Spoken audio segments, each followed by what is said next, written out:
Knights of X, we are continuing the fun heading into Sector 4. We got a couple more cheeses coming your way. Not as interesting as the first 3 sectors because there's not that many like high-end feats that you have to get down very quick, but there is one that we narrowed down in one battle, which is pretty awesome because a lot of players are worried about doing this throughout the entire sector. It's really not bad at all. So today, we're going to go over how to get potency up done in a single battle 50 times, full auto. Not hard at all, just got to find the right cheese and show you some tricks about some of the other feats. Sector 4 is not looking too bad for the overall conquest. So what we're going to do, head into game, and I want to show you guys a couple of different data discs that I was working with. So I've been playing around all throughout the sector because the mini boss node is absolutely ridiculous. You're going to see with the Jawa thing, I had to come up with certain data disc combos to make it work. So for the most part, what I'm going to be recommending is going to be weak spot. But first off, these are the feats. Potency up, defeat 40 enemies with bounty hunters. Really easy if you have Jabba. If you don't have Jabba, not a big deal. I'll show you a trick. Over here, we have droids. Again, not that hard if you have Dr. Aphra. You can balance both potency up and droid kills with Aphra. If you have JML, going to be very helpful with a R2-D2 droid assist because you can call light side allies to assist, so it's going to make it really easy. I found a node where you can get like 20 in a battle, like maybe even more. And then Inquisitor Barriss. Very, very easy if you have Reva Grand Inquisitor. If you don't have that, then you can stick to like a Mandalorian cheese. We're going to showcase that. But for the most part, for the data discs, this is what I use specifically for the Jawa mini boss node, which I recommend no one does. I don't care if you guys are early, mid, or end game. This is by far one of the worst feats in the entire conquest. A pain in the butt how overpowered Great Mothers are, and you're expecting to beat them with Jawas. There's not very much of an easy combination. It's a lot of RNG and just surviving, pretty much. But this is what I was working with. But for the most part, guys, weak spot. Weak spot, weak spot is your best friend. It's going to help you so much throughout the conquest. You pair it up with caustic emissions, and then you do like a desolation kind of thing. It's very nice. I was playing around with the Mortal Strike, which is pretty good. I needed it to get the Jawa battle done, but I didn't use it throughout the entire sector. And Fortified, very nice for just getting a little bit of survivability and defense. So those are like the data discs that I was working with and a little bit of the strategy that I was talking about. But let's head into the fun stuff, right into the video. So we're going to head right over for the first feat, and it's going to be a cheese for potency up. And no brainer, a Droidica node. If you don't have a Droidica node, Django fed under a Separatist leader is going to get this done for you. You got to swap out C-3PO and bring in Old Ben Kenobi, because Old Ben on a basic can apply potency up.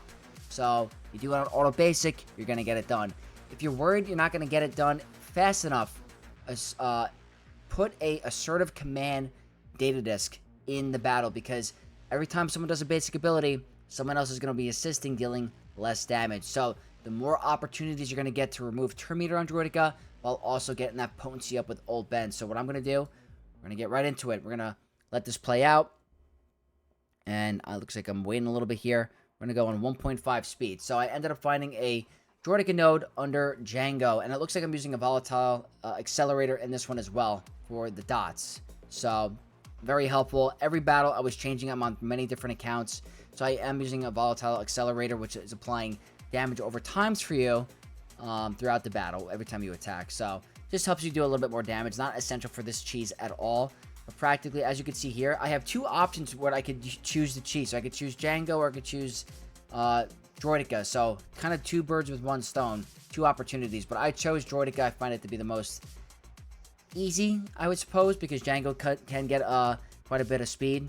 But over here, once you get to this point, it's auto basic. And as you can see, Old Ben right above him is giving himself potency up. So this is a one and done kind of battle.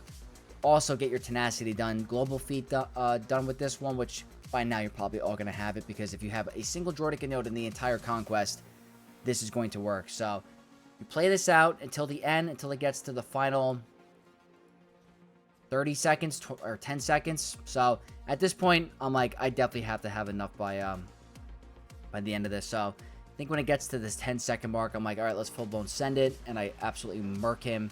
If I do it on full auto basic to auto, he does like a million damage or something like that. And you're going to see here at the end, we get our potency up in one battle. Very nice. So, one and done. Next option. The combination of bounty hunter kills and potency up. If you want to do it a little bit of the longer way while going for your bounty hunter kills. A regular Jawa squad who's full Hutt cartel, but also bounty hunters are going to be your best bet. And I recommend weak spot because there's a lot of debuffs on the field. Use that with volatile, accelerator, caustic emissions. You're just ramping up endless damage. And you're going to see over here, your Leia is just going to be doing some crazy, crazy stuff. So applying debuffs very quickly. Obviously, Inquisitor node is very tough because they're one of the tougher teams. He unfortunately died to thermals, but you're going to see our Leia is hitting really, really hard. So as long as they don't die to thermal detonators, you're going to be fine. So I got 4 in this one, but more than likely you're going to get 5. You just got a little unlucky with the blow up. So that's an option for bounty hunters. Next up I want to talk about going to be Aphra. Aphra with IG-90. This is going to help you with your droid kills. So what you want to do here is IG-88 is also a bounty hunter. So if you get kills with IG-88, it counts for your droid and bounty hunter feat, and Aphra also gives an AoE potency up. So I want to showcase many different options here. It's another bounty hunter slash droid one and potency up. So if you guys are fortunate enough to have Aphra, she's very, very powerful. You do not need a high gear or relic IG-90 to get this to work. He's a utility character. So as you can see, our BT is carrying the battle. Very much so. The dots are kind of hurting us there because they're dying a little too fast, but it's another way of doing it. I just like the volatile accelerator because it's extra debuffs, which means weak spot hits for way harder. Now next up, another droid one. We don't have Zealous Ambitions anymore. I was really relying on that for this one. Not going to be as easy, but it could still work. I found a Tusken node. This is the squad. It's in my infographic template. You're relying on the debuffs by your team to ramp up your damage. And I also applied a booming voice for this one to make it a little bit easier. Not essential at all. So I'm applying debuffs. That's ramping up our damage. The booming voice is nice because they're assisting. But look at that. All the counterattacks are very nice from BB-8. But this is mostly the damage is from weak spot or weak point. Whichever one you get. That's what's carrying that battle. Look how much damage they're doing without Zealous Ambition. So this is another option for anyone that has other droids on their squad. So I did want to showcase this. Now, next up, this is going to be another option for droids. It's a JML team with R2-D2 in the lineup, and it's specifically a Night Sister node because they have an opportunity to keep reviving their team with old DACA. So you're going to see, if you're worried about not having JML taunting, throw in Wat Tambor and replace Hermit Yoda with Wat Tambor and put the tank tech on JML. But over here, you keep calling R2-D2 to assist with weak spot. The damage is absolutely ramping to crazy levels. Keep old DACA till the end. That's the most important part. So I kept killing the sides over and over and over, and it just helped me kept getting those droid kills very, very fast. At one point, JML was getting a little low, so I decided to do an AoE from R2, which practically one-shot the entire team. But you guys get the gist. You're trying to get the kills with R2 with the coin ability from JML to help count towards your droid feed. Not hard at all. So every time you do the coin or R2 does an ability, at this point with the amount of damage that's coming out, it's going to end up being a kill. So that's 500k on an assist from R2. So you're going to see the keep reviving. I'm going to fast forward a little bit. I start to see that JML is getting a little bit low. So I'm like, okay, let's go ahead and try to end the battle quick. I go for DACA. And I probably skipped the AoE part, but look how much damage you're doing with R2. It's crazy. And that's just another 3 kills with R2-D2. So that's another way of getting the droid feat done. Just help speed it up if you find an old DACA node. Now, next up, we're going to talk about Barriss. Inquisitor Barriss surviving. If you have Reva with Grand Inquisitor, highly recommend you abuse the Purge global feat in this sector with this team. This is going to feed in really good with Sector 5 because I have a crazy cheese for you guys in the next video where you're going to love it. It's pretty nuts. So make sure you stack up your Purge in this sector. Best way to do it is here. We have Grand Inquisitor with Inquisitor Barriss. She does not need to be high gear or relic at all. They're doing all of the work for you. Reva's your tank. So if you guys are fortunate enough to have Reva, you're going to be in really good shape. If you don't have Reva, use a regular Grand Inquisitor lead. It's going to take you a little bit longer to stack up that Purge, but you eventually will get it done. But this, for if you have Reva unlocked, very, very easy. Now, next option. Don't have Inquisitors. Just want to get the Barriss one. Use the Mandalorian trick. It's literally the best thing in the world. It's literally easy mode in Conquest. So pretty much the same data discs. I'm going against the Geo node here. I just go for the same strategy. Do the middle ability. Canderous does the second special. The enemy team never takes a turn. And with all that debuffs and the weak spot or weak point data disc, it's just super easy mode. So I didn't want to showcase that.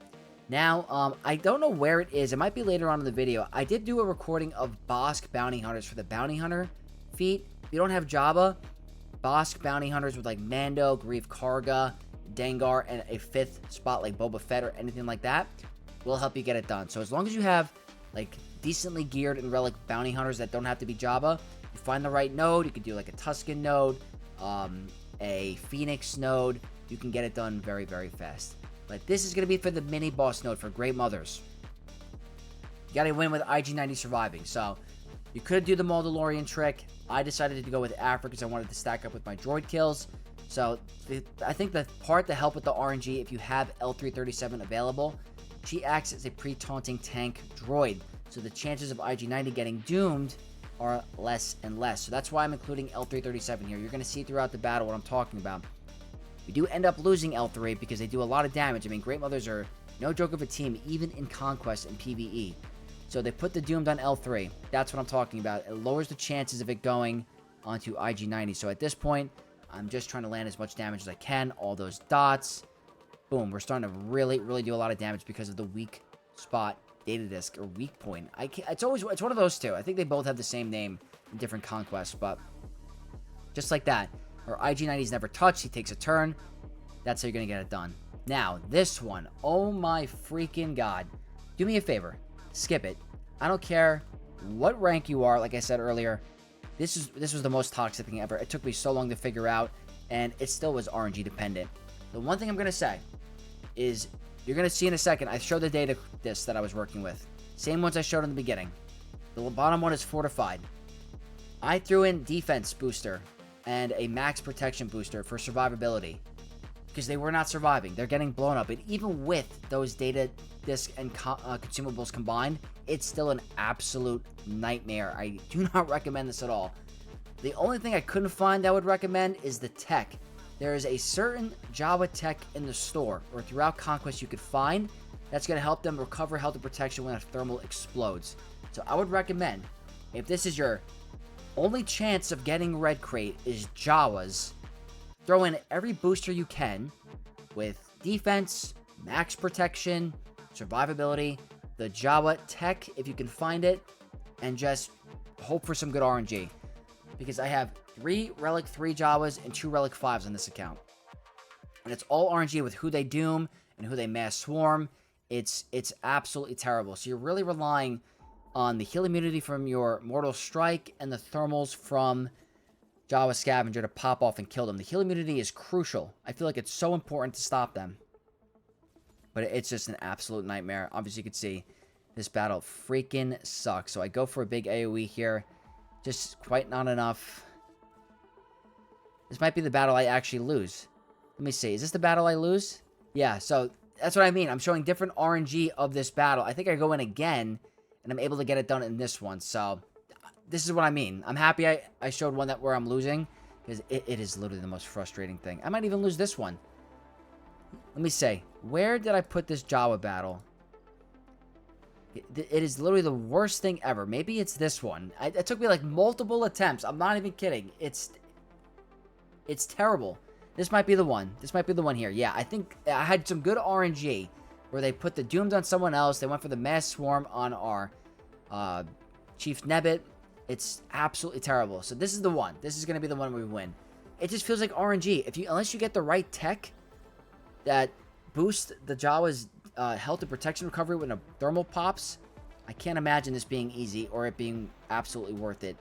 It took me a little bit of time to get this done, but it's not fun. And I'm not putting extra relic levels on my Jawas for a couple of key cards in Conquest. So, like I said, the reason why I grinded so hard to get this done is to showcase the strategy on how to do it if it's a difference between a red and gold crate situation.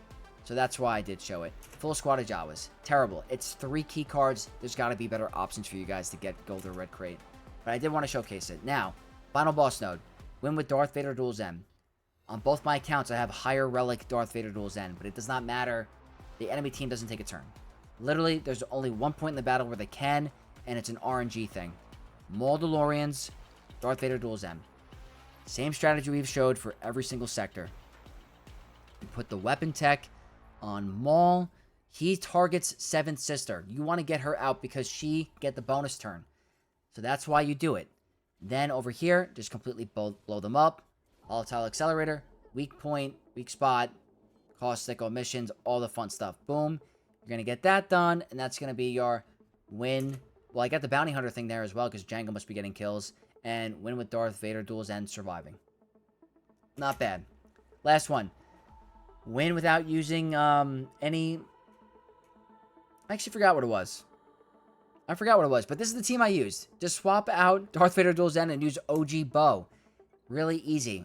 I'll show the feat at the end. It's so hard to remember all of them, but you're going to see here in a second. Do the same exact strategy. All those dots applying. That's a lot of damage. So Volatile Accelerator is just an absolute beast of a data disc because it just ramps up your damage to crazy, crazy numbers. And Moment of Truth, what was the feat? Okay, win without using any Empire in your squad. There you go. It's like, what am I not forgetting or remembering here? So, that is going to be Sector 4. Not hard, not bad at all. A little bit more of grinding kills and battles with, like, over time and not a lot of, like, debuffs or buffs. So, that's why it was a little bit less interesting. But still, hopefully, I helped.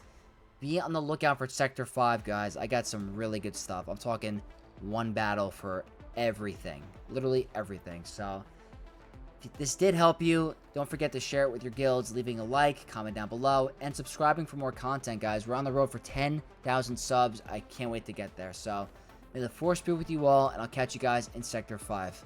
Peace.